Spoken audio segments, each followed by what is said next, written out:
이번 시간은 웬에 대한 세 번째 시간입니다. 예.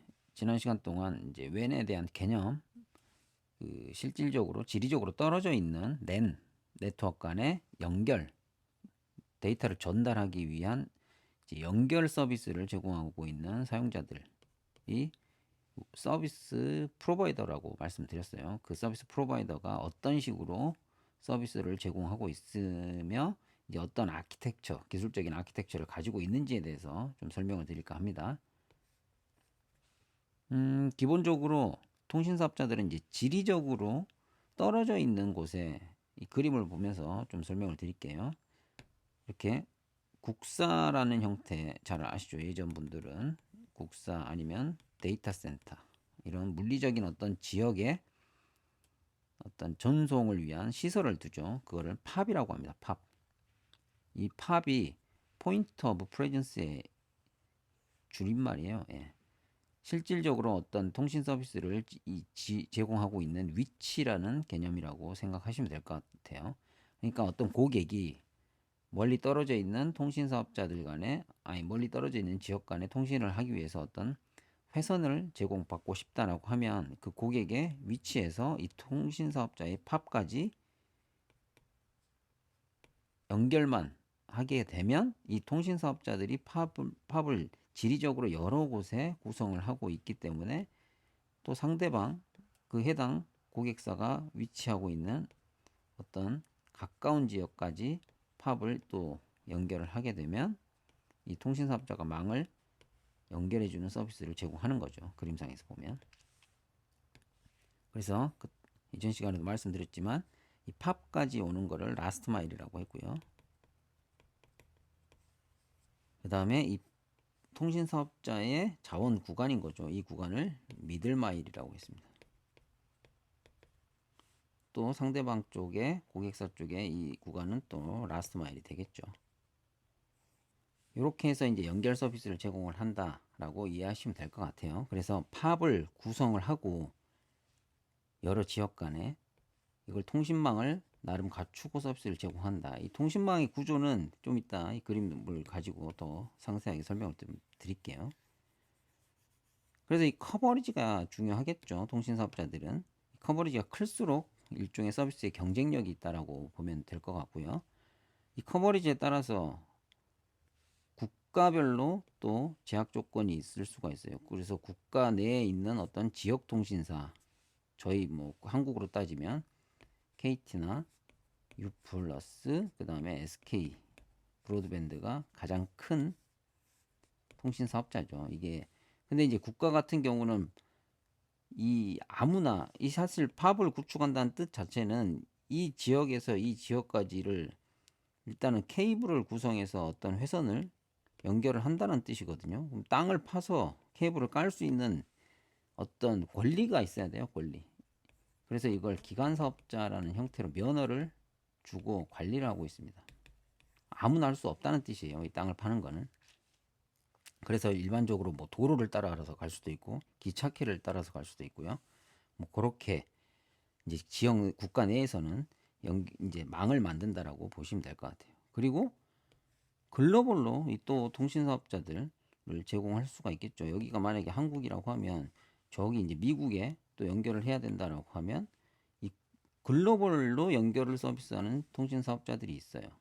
그게 뭐 이제 대형 통신 사업자 버라이전, BT, AT&T 뭐 여러분들이 한 번씩은 들어보셨을 수도 있을 것 같아요. 뭐 이런 사업자들이 원래는 이제 하나의 지역에서의 로컬의 통신 사업자였죠. BT 같은 경우는 브리티시 텔레콤이고 버라이전과 뭐 AT&T 같은 경우는 이제 뭐 미국 기반의 통신 사업자들인데 얘네들이 이제 글로벌까지 팝을 이렇게 확장을 해서 구성을 한다라고 보시면 될 것 같고 글로벌을 넘어가기 위해서는 지리적으로 이렇게 케이블도 연결을 해야 되는 상황이 발생할 수도 있고 이렇게 해저 케이블을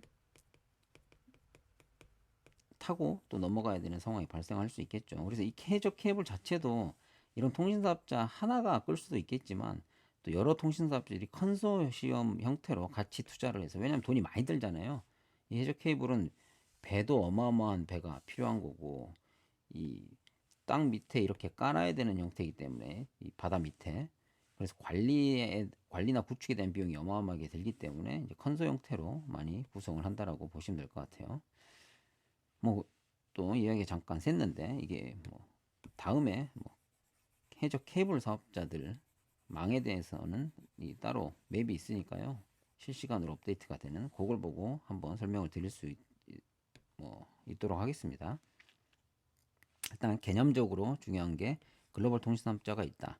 그 다음에 이 서비스를 얘네가 직접적으로 제공할 수도 있지만 이런 사업자들의 이제 국가 같은 경우에 기관 사업자가 있고 그다음에 이 기관 사업자의 시설을 이용해서 또 별정 통신 사업자 형태로 서비스를 제공할 수도 있어요. 이 기관 사업자의 망을 가지고 거기다가 이제 그 회사의 어떤 부가 서비스라든지 이런 별정 서비스를 얹어 가지고 같이 서비스를 하는 형태가 이제 별정이나 부가 통신 사업자라는 또 일종의 면허 체계가 있습니다. 저희 나라 같은 경우가 그런 형태로 운영을 하고 있어요. 뭐 일종의 모바일로 따지면 별정이 이제 MVNO 사업자들 아시죠? 예. 뭐 일반 모바일망 같은 경우도 그렇게 구성을 하고 있고요. 그 다음에 이제 팝 같은 경우 아까 설명을 드렸고 이 시설을 한번 들여다볼까요? 지리적으로 물리적으로 회선을 깐다라고 하면 보통 이렇게 팝을 연결하는 회선들은 이제 광케이블을 많이 써요. 요즘은 예전에는 뭐 동축도 썼지만 거의 요즘은 광케이블이라고 생각하시면 될 것 같아요. 광케이블에 이 팝들을 연결을 해서 전송 장비들을 통해서 이렇게 메쉬 형태나 링 형태로 어디 한 군데가 문제가 생기더라도 이렇게 이쪽에 실려서 돌아다니던 트래픽들이 이렇게 넘어갈 수 있게끔 프로텍션 환경을 만들어 놓고 망을 꾸미고 있다라고 보시면 될 것 같아요. 여러 가지 팝들을. 그러면 이 실질적으로 물리적으로 쓰는 이 장비들은 DWDM이라는 파장 분할을 해서 여기 이제 통신사업자들의 핵심 경쟁력은 뭐겠어요? 이 회선을 광케이블을 예를 들어 하나를 깔아서 이 광케이블 하나 가지고 많은 밴드위스를 처리할 수 있게 해줘야 되는 게 그래야지 고객사들이 여러 고객사가 이렇게 붙더라도 이 사용량을 계속 하나의 케이블상에서 늘릴 수 있는 형태가 될 수 있겠죠. 그래서 이런 DWDM이라는 파장 분할 일종의 광 케이블 하나, 물리적인 케이블 하나 가지고 여러 파장을 분리해서 이 파장이 사실은 뭐 요즘은 10G, 100G 뭐 이렇게 하나씩 밴드위스를 줄 수 있는 개념이라고 이해하시면 될 것 같습니다. 뭐 그렇게 서비스를 해서 제일 밑바닥 실질적인 물리적인 인프라를 구성을 하고 있고요. 여기서는 어떤 서비스를 제공하냐? 말 그대로 리즈라인. 이제 뒤에 보면 기업 고객들한테 이제 제공할 수 있는 유선 서비스가 있는데요. 데디케이트 회선이라는 게 있어요. 데디케이트 회선. 이 그림을 잠깐 보면 어떤 기업의 사업장이 여기에 있고 어떤 기업의 사업장이 여기에 있어요. 그래서 이 둘간을 예를 들어 10메가를 엔드투엔드로 나는 보장을 받는 전용선을 구성을 하고 싶은 거예요. 이 전용선을 구성을 하려면 엔드투엔드로 밴드위스가 보장이 돼야 되기 때문에 여기서 이렇게 데디케이트하게 아예 일종의 채널 형태로 할당을 해서 이 구간의 10메가는 무조건 양쪽 간에 통신할 때만 쓸 수 있게끔 이렇게 보장을 해줄 수 있는 서비스가 데디케이트 회선이라고 보시면 될 것 같아요. 그리고 이제 MPLS VPN 같은 일종의 쉐어드 형태의 서비스를 제공할 수가 있는데 이 쉐어드 서비스는 이 회선들을 이용해서 어떤 장비를 붙이냐라고 하면 이런 라우터나 스위치 기능을 하는 이런 장비들을 또 여기다 연결을 해서 이 라우터들 간에 일종의 이렇게 회선을 연결할 수 있겠죠. 그들 간에 이 라우터도 통신사업자의 자원이에요. 일종의 팝에서 제공하는 일종의 다른 서비스라고 보시면 될 것 같아요. 데디케이트가 아닌 MPLS VPN 회선. 여기에도 이런 고객사가 MPLS VPN을 받는 고객사가 이렇게 물리적으로 떨어져 있어요. 그러면 이 팝에 이 라우터에다 연결을 하는 거죠. 이렇게 라스트 마일을.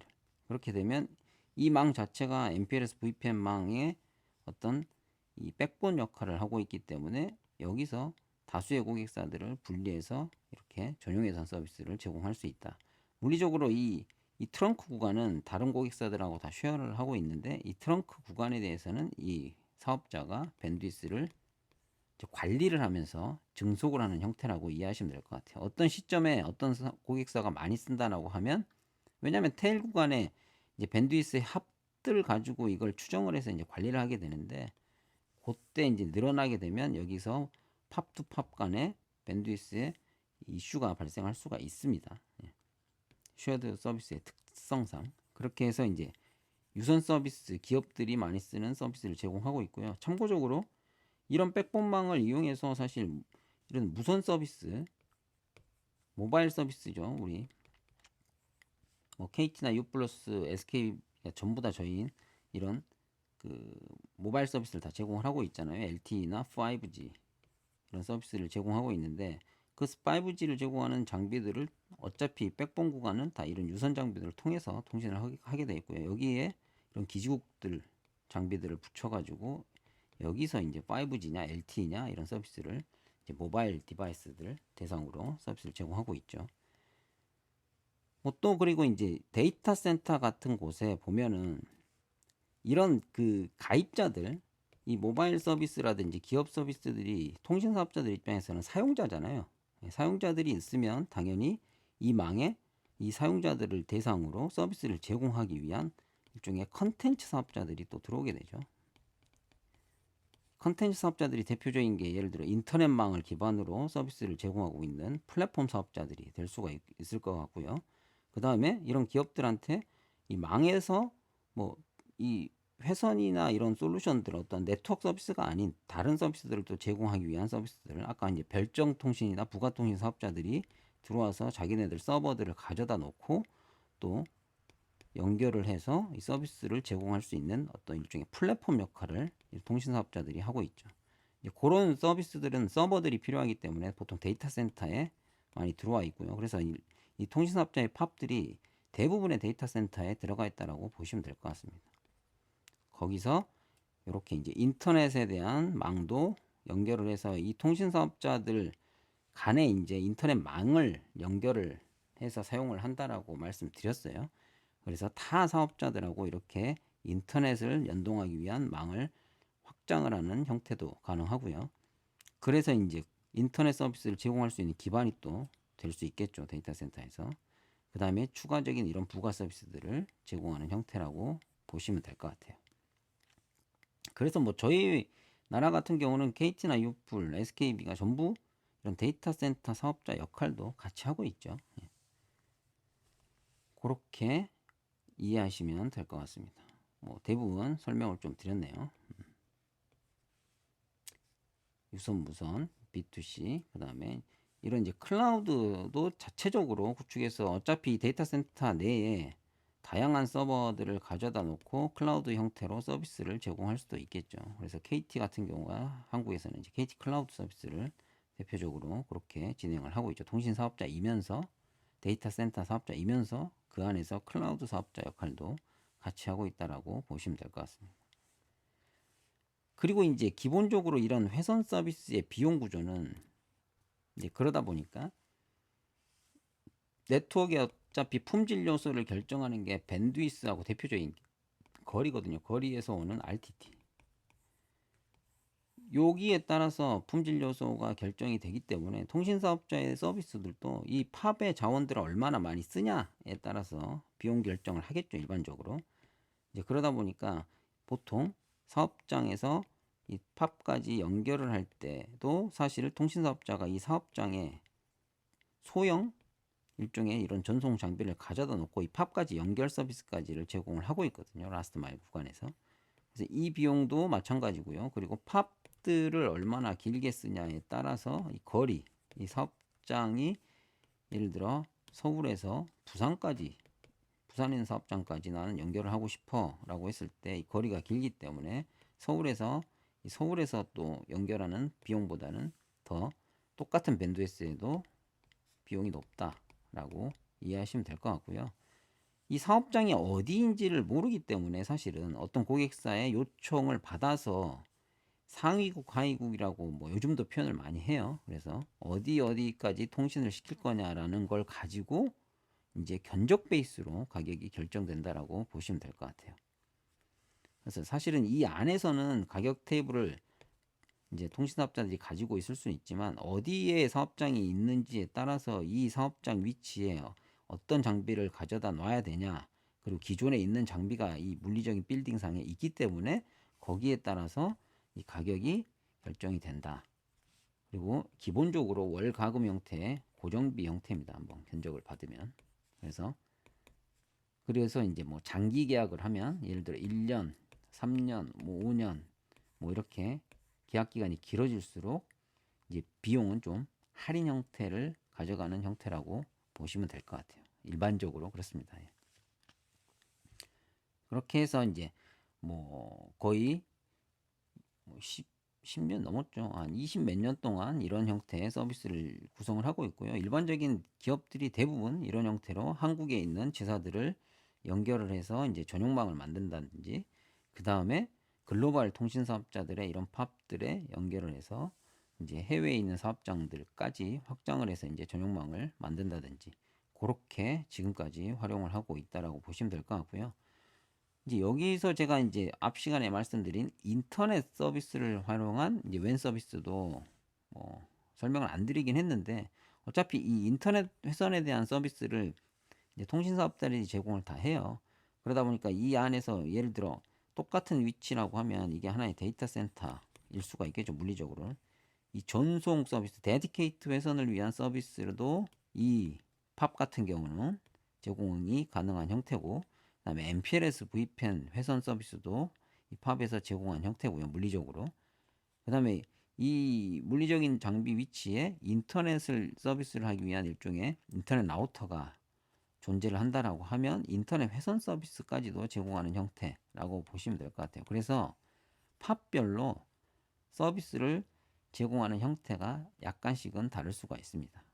그래서 거기에 따라서 당연히 비용도 좀씩 달라질 수 있겠죠. 왜냐하면 뭐 어떤 팝은 이 전용회선 서비스만 제공을 하고 있고, 인터넷 팝 같은 경우는 예를 들어 서울 쪽에만 있고 뭐 이런 케이스들이 있어요. 그래서 인터넷 팝까지의 전용선을 내가 밴드위스를 어차피 끌고 싶다라고 하면 테일 구간이 길어지기 때문에 회선비가 좀 더 드는 형태도 발생할 수 있겠죠.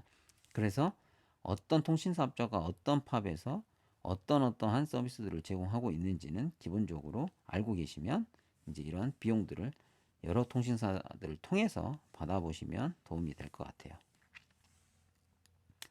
네, 여기까지 세 번째 시간 통신사업자들의 서비스망 형태와 제공하는 서비스에 대해서 설명을 드렸습니다. 감사합니다.